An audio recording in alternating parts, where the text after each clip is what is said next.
This is the brand new Maserati Levante. It's a luxury SUV, and it's fun to drive, it's reasonably attractive, it's expensive, it sounds pretty good, and it's the end of Maserati as we know it.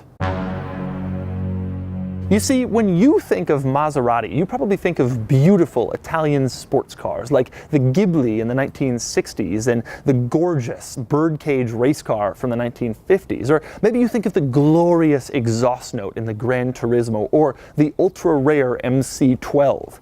You probably don't think of a V6 midsize crossover with flat folding rear seats and child seat anchors.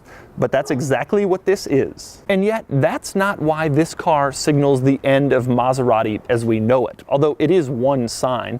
But it's more this: Maserati has become obsessed with sales numbers. Maserati sold 6 times more vehicles in 2016 than they did in 2011. And Maserati advertises their lease specials and factory incentives everywhere. Buses, internet banner ads, newspapers. And they're one step shy of buying the naming rights to a minor league baseball stadium and calling it Lisa Ghibli for $6.99 a month field. Also, Maserati has installed dealerships everywhere in the pursuit of increased sales. There is a Maserati dealer in Appleton, Wisconsin. There are 2 Maserati dealers in Oklahoma. There is a Maserati dealer in Coeur d'Alene, Idaho. And I don't know if you've ever been to Coeur d'Alene, but if that dealership sells more than 4 Maseratis a year, we should send them a gift basket, which would be delivered by a moose. Anyway, when Maserati came out with the latest Ghibli and the Quattroporte, it was sort of in keeping with the brand's historical image. After all, they've made sporty sedans for years, but a V6 powered crossover? Maserati is clearly desperately chasing sales, and they're adding a lot of new dealerships, and Maserati now competes with BMW, with Lexus, with Mercedes-Benz. The Italian sports car brand is gone. That isn't necessarily a bad thing, but it's certainly a different thing. As of this vehicle, Maserati is no longer a brand you aspire to. It's no longer a car you get posters of when you're in middle school and put on your wall and hope you own it one day. Instead, it's a car your mom might actually lease to drive you to middle school. So now that we know that Maserati is, well, no longer Maserati, today I'm going to show you around the Levante, which, by the way, I borrowed here in Southern California using Turo, which is this service that lets you rent other people's interesting cars instead of normal, boring airport rental cars. You can sign up for Turo in the description below. After I show you all of the Levante's quirks and features, I'm going to get it out on the road and see how it drives, and then I'm going to give it a Doug score. Now, I'm going to start on the interior, and specifically up front, where there are a bunch of interesting quirks, some brilliant and some not so brilliant. Like, for example, the center console dials. Take a look at these things. There's one small dial mounted on top of another larger dial. It's like the Maserati center console dial pyramid. Of course, both of them are unlabeled. The top one pushes in. Also unlabeled are the buttons right above them, so you don't really know what's going on in here until you start playing around with them. Now, one of those dials controls stereo volume, although I have to admit, I don't remember which one right now. The next interesting thing in the interior is just to the left of the Maserati dial pyramid, and that would be the off-road button. Yes, the Maserati crossover has an off-road button. Now, if you ask Maserati what this button does, I bet you they'll give you this complicated engineering explanation and say it readies the suspension for off-road travel. But let's be honest, what it really does is it makes people in the suburbs feel a lot more confident about driving in a moderate thunderstorm. Something in this interior that annoys me to absolutely no end. There is no button for the heated seats. So when you get inside this car, you can't just push a button and have the heated seats go on. Instead, you have to go into the infotainment system. And when you go into climate, they're not there. You'd think that the heated seats would be a climate control function, but they're not. Instead, you have to go into controls, and that's where you'll find the heated seats. Or you can press the Maserati logo, and you'll also find the heated seats, although they're sort of randomly arrayed. You'll see the heated seat control for the driver's seat is on the passenger side, and the control for the passenger seat is on the driver's side. That's very interesting, Maserati. Good choices. However, major kudos to Maserati for doing something right with the interior controls that really upsets me with a lot of cars. That would be the steering wheel controls. Now, this car has controls for everything on the steering wheel, and yet it doesn't look cluttered. And that's because a lot of the controls are behind the steering wheel and unlabeled. It takes some getting used to, but once you figure out what they do, you can basically do everything without pulling your hands off the steering wheel. You can set cruise control, you can use Bluetooth, you can change every function in the stereo just because of those little controls behind the wheel. Every automaker should do this. Another thing I like in this general area are the needles for the speedometer and the tachometer. Now, Maserati has placed the little lights that light up when you put on the turn signals inside the dials for the speedometer and the tachometer, and normally that would mean that the needles would conflict with you being able to see whether your turn signals are on as they go up and down. But Maserati has made the second half of the needles clear so they don't get in the way of you being able to see the turn signals. It's a really cool idea and it's very functional. I like it a lot. Not so well thought out, that would be the shift lever, which is the single worst shift lever in the entire car industry, period. Not due to quality, but simply due to operation. Check out how difficult it is to simply get it into reverse, which allegedly lurks somewhere between park and neutral.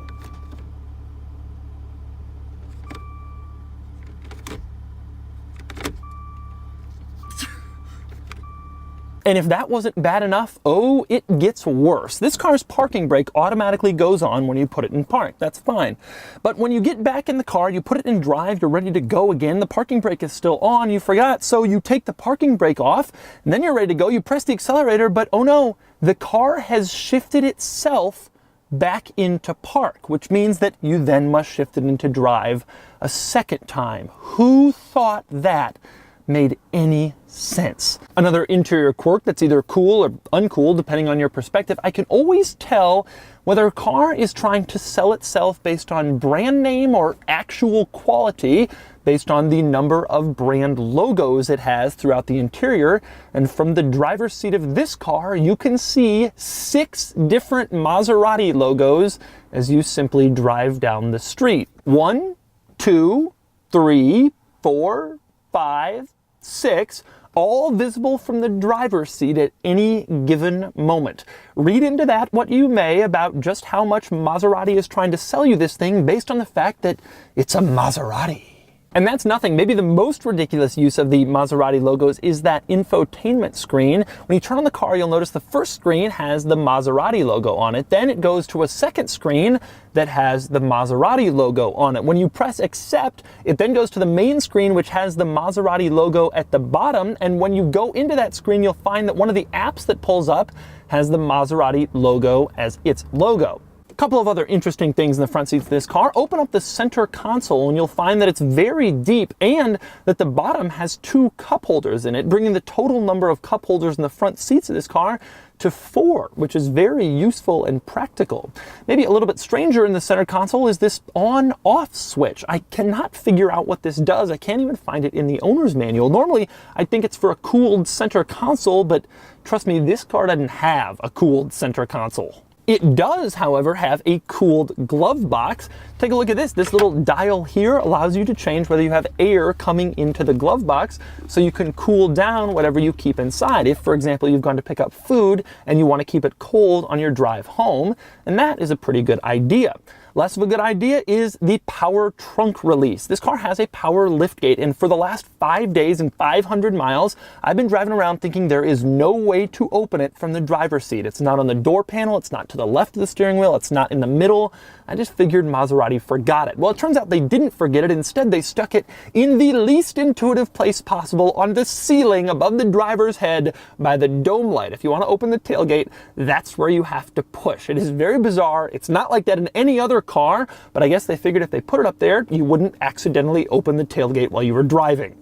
Good thinking, Maserati. Now, speaking of the glove box, this car's infotainment system is pretty standard. There's nothing especially interesting in it, and I went through all the menus, but I did find one unusual piece, and that is the fact that you can lock the glove box from the infotainment system. In fact, you can super lock it, so you can't just open it with the key. Instead, you actually have to go into the infotainment system and enter a PIN in order to have access to the glove box. So, if there's anything you really don't want anyone to find, you can stick it in your Levante glove box, and you can keep it cool.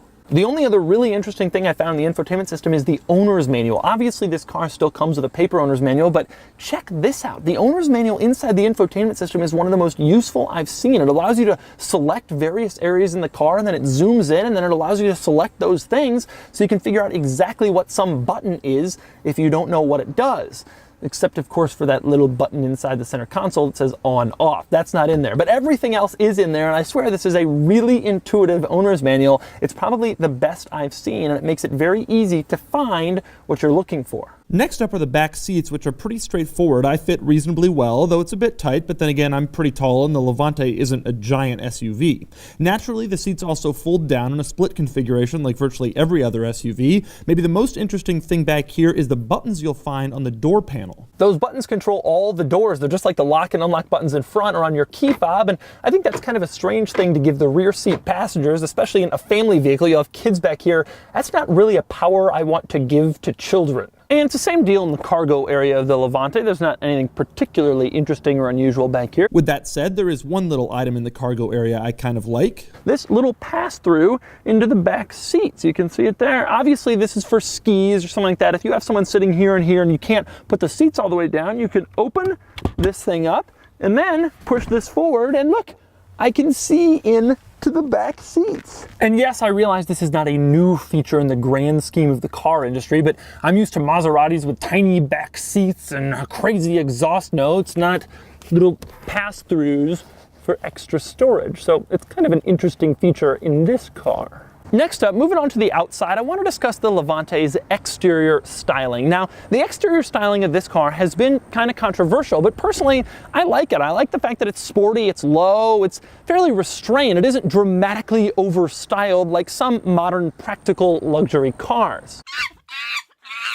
With that said, I wouldn't be doing my job if I didn't report the facts. And in this case, it is a fact that from some angles, the Maserati Levante looks just like the Infiniti EX35, which is now called the EX35. Here's what I mean. Take a look at the Infiniti and now take a look at the Maserati. You can't tell me there isn't some similarity between those two vehicles, which is a shame for Levante owners because this thing costs like double what that Infiniti costs. But aside from that, I do like the design. I like the aggressive front end, especially when the car is on, the running lights are on, it looks like it's about to pounce. No, I don't think this is the most beautiful car, but I know a lot of people hate it. I'm not in that camp. Although personally, I would get larger wheels than these. These wheels look like they're 14s inside this car's giant wheel arches. Now around back, there are a couple of interesting things about the Levante. Number one is the fact that this car has real quad exhaust. That's right, 4 real exhaust pipes. They don't quite line up with the actual exhaust of the car, but they're a lot better than most automakers who are just faking those things openly, and the exhaust comes out down here and they have giant pipes going across to make the car look more aggressive. And the other benefit of these quad pipes, this thing sounds pretty good. Take a listen.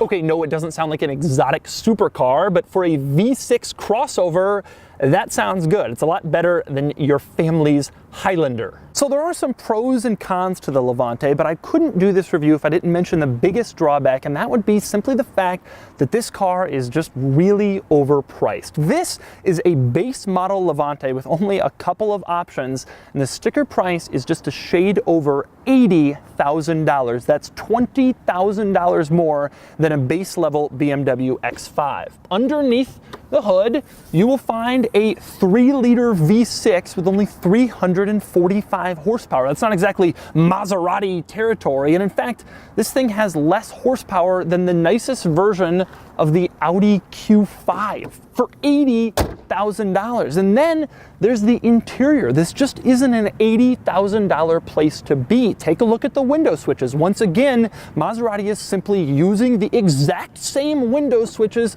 from a Dodge Dart, except they have a little chrome tip at the end. The turn signal stalk, which is also the wiper stalk, is identical to the one in the Dodge Durango and the Grand Caravan. A lot of the buttons and switchgear on the steering wheel, little buttons I like on the back of the steering wheel, are pulled straight off Chrysler products that cost $19,995 after manufacturer rebates. in an $80,000 Maserati. With all that said, I am happy to report that the panel gaps in the interior of this car are smaller than they were in the Ghibli. I don't have a tube of toothpaste handy, but I can promise you one would not fit in between the panel gap for the door and the interior, and you can't even see the exterior paint through that panel gap. So at least Maserati is improving slowly. And then there's the stuff that this one doesn't have. Now, I admit this is the base model, but this car still costs 80 grand, and it doesn't have blind spot monitoring. It doesn't have radar cruise control. It doesn't have rear cross traffic alert. It won't automatically stop for you or slow down, speed up. It doesn't have lane departure warning or lane keep assist.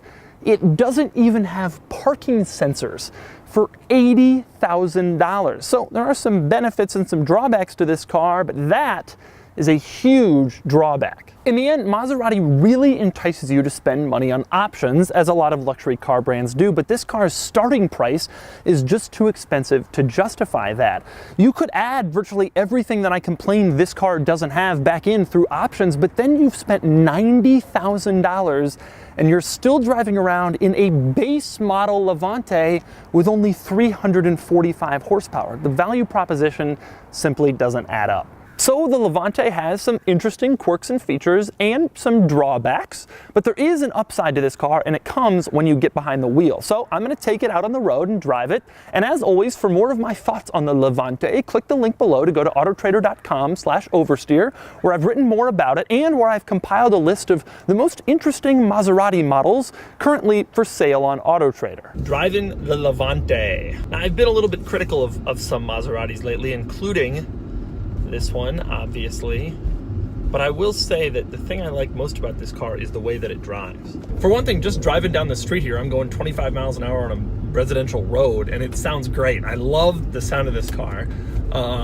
It may not have the power of Maserati, you know, but it has the engine note, even though it's just a V6 and it's sort of like a family SUV and all that. The ride quality is pretty good. It isn't all that harsh, which is kind of surprising to me, because the thing I like most about this car is the way that it handles. I think this car is one of the best handling SUVs I've driven.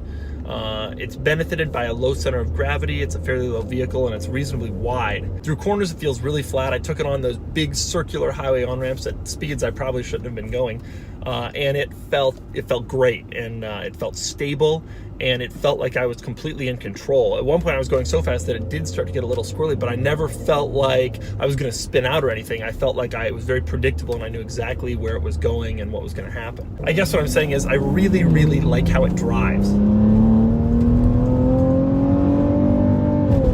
Feels a lot quicker than 345 horsepower V6. I'm in sport mode now, and sport mode really holds the revs probably way too long, but the benefit is you really do feel it feels quick, and the acceleration is ready to go. Now I'm going around some corners here, and it grips. In fact, as soon as I picked this thing up from the airport, I texted one of my friends and I said, I wish I had considered this when I was getting my AMG wagon. I later found out how much this car costs, and I no longer wish that. But in 3-4 years as a CPO in the 40s, 50s, this car is going to be a little bit difficult to resist. I actually liked the way that the Ghibli drove. I thought that the Ghibli was okay in terms of driving experience. I didn't think it was best in class. This, I would say, is definitely up there with the best in class. In fact, on a personal level, I think the Cayenne, the steering in the Cayenne has gotten a little bit too numb and too over-assisted. And I actually think this car steers better than the Cayenne. Unfortunately, the driving experience side, when you look down, it's just not all that nice. It's not as nice as it could be. It's not as nice as it should be. The interior materials are simply not there. None of it is. There's too much plastic. There's too much, if there's some of the stuff, if it is leather, it's cheap. There's no hand stitching like you'd expect, like you'd get in a lot of cars at this price range. I mean, this car at $80,000, even though this is the base model, this car is as expensive as the nicest X5. And with that, you get just all of this stuff, and it's fully loaded. And I mean, I don't even have parking sensors in this car. It's unbelievable to me that an $80,000 SUV, so designed for, you know, family use in suburban neighborhoods where you're often backing in the driveway, all it has is a federally mandated backup camera, no parking sensors. high-speed sweeper curves is where this thing's the best. I mean, it just hugs the road, and I feel like I could go a zillion miles an hour. The car inspires a lot more confidence than you would get in most other luxury SUVs. In the end, I think this car has flaws, but I think that the driving experience is not really one of them. I think this car has flaws from a quality perspective. I think it has flaws from a value perspective. However, from a driving perspective, I think this is a really impressive car. And if I could grab one at a pretty substantial discount or CPO at some point in the future, you could start to ignore some of these flaws. Oh, I can't believe it's an $80,000 car and doesn't have that. Well, if it's a $55,000 car, it's like, it drives better than almost any other luxury SUV, and maybe some of these things don't matter as much. So that's the new Maserati Levante. In the end, I don't think this is a bad car. It's just the end of old Maserati and the beginning of, can you match my payments on my X5? But if you get past the brand name and everything associated with it, I think you'll find this is a pretty decent car, and I've had fun driving it around San Diego and Los Angeles for the last week. With that said, I don't think it's worth $80,000, but I do think it could be a good deal in a few years with Maserati's certified pre-owned warranty once it drops in value. Or try your luck at a Maserati dealer. I've heard that they are so obsessed with chasing volume numbers and sales targets that they are offering massive discounts on these things just to get them out the door and hit another sales figure. And if your local Maserati dealer won't work, you can always try the Maserati dealer in Coeur d'Alene, Idaho, desperately trying to reach their annual sales quota of 5 total units, where the sales manager is a moose. And now it's time for the Doug score. Starting with the weekend categories and styling, I think the Levante looks fine, but no one's calling it beautiful except maybe the guy at Infiniti who designed it in the first place, and it gets a 5 out of 10. Acceleration is good, especially for an SUV. It does 0 to 60 in 5.8 seconds, and on the Doug score acceleration scale, that gives it a 4 out of 10. Handling is strong, and I debated this one for a while, but I ultimately gave it a 6 out of 10, which is really good for an SUV, tied with the Lamborghini Countach. But the Levante is really sharp. The steering is excellent, and I think it deserves this big number. Cool factor is above average. This one really depends on who you are, as most car enthusiasts think a Maserati crossover is uncool, but this is the hot car in the suburbs right now, and it gets a 6 out of 10. Importance is roughly the same story. It's certainly more significant than an average car, but it's not like these are limited production, and it gets a 6 out of 10, bringing the total weekend score to 27 out of 50. Next up are the daily categories, starting with features. In the grand scheme of things, the Levante is pretty good, earning a 6 out of 10, but it's weak for a car at this price point. That figure is lower than the Jaguar F-Pace S I drove, which was much cheaper. Comfort is good, and the Levante gets a 7 out of 10. Quality is fine, acceptable, but not standout, and it gets only a 6 out of 10. Practicality is strong, as the Levante offers 57 cubic feet of cargo space, giving it an 8 out of 10. Finally, value. This is a good car, but at $80,000, it's a ridiculously overpriced one. The Maserati brand name definitely helps its case, which is exactly what Maserati intended, but I just can't give it more than a 4 out of 10. Added up, and the total daily score is 31 out of 50. Add up all the scores, and the total Doug score is 58 out of 100, which places it 1 point below the Jaguar F-Pace S and Volvo XC90 Excellence I already reviewed. The Levante has a higher weekend score than those rivals, but its daily score is lower, mainly on account of its price tag. The Levante is simply too expensive unless you're buying used or you get a big discount from your local desperate Maserati dealer. I also can't help shake the fact that the Jeep Grand Cherokee Trackhawk I already reviewed is more fun, and it has roughly the same amount of equipment for about the same dollar value, and plus the Trackhawk gives you all the same switches you'll find in the Levante anyway.